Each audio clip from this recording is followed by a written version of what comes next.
Hey there fellow coders, welcome back to another episode on CodeMaster Quest. Today we are going to tackle an intriguing problem that plays with numbers and their inherent properties.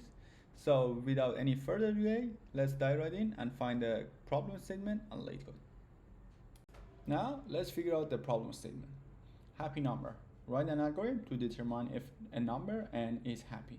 And a happy number is a number defined by the following process. Starting with any positive integer, replace the number by the sum of the squares of its digits and repeat the process until the number equals 1, where it will say or it loops endlessly in a cycle which does not include 1, right? And those numbers for which this process ends in 1 are happy, and we should return true if n is happy number and false if it's not. So if we start for n equal 19, we should return true, because if we start the process and make a summation over the squares of its digits, it would be 82, and if we repeat this process, we will have 68 and 100 and at the end 1, which means it's a happy number. But if we got 2 as the input, it is not a happy number, right? And here's the constraint for this problem. Now let's come back to the Visual Studio Code and try to solve this problem. Now let's try to solve this problem together. As the first step, let's define the function signature. So let's say func is happy input integer, and at the end should return a boolean, right? Okay, there we go. Here's the function signature. Now I want to define a helper function to calculate the next number for each input. And for this purpose, we need to find the digits, make the square of the digits, and make a summation over the square of the digits, right? So let's say func get next input integer, and at the end return an integer. Since I want to change this variable, this input variable, I need to make a variable from it. So let's say var sum equal to n, actually not sum, no, equal to n, and we need to define our summation here as well. And at the end of this function, we should return summation, right? So let's say return sum.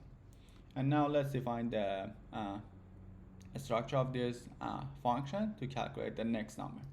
So let's say while num is greater than 0, then we should calculate the digit, which is going to be num modulus by 10, and sum should be plus equal to digit multiplied by digit, and at the end we should say num divided by 10.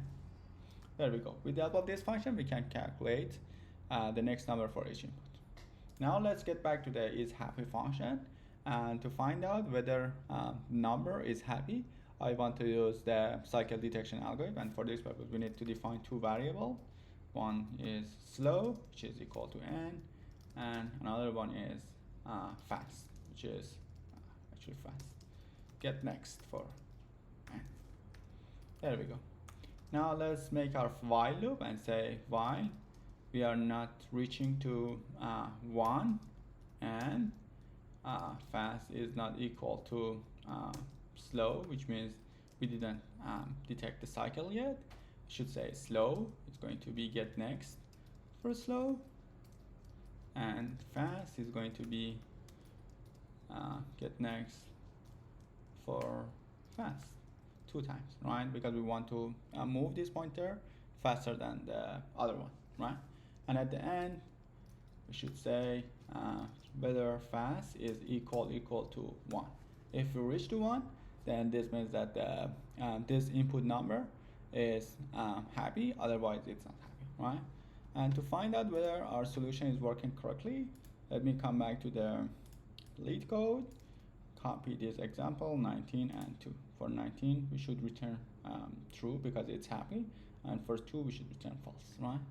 So let's come back to the Visual Studio Code, paste it just right here, and say print is happy for 19, right?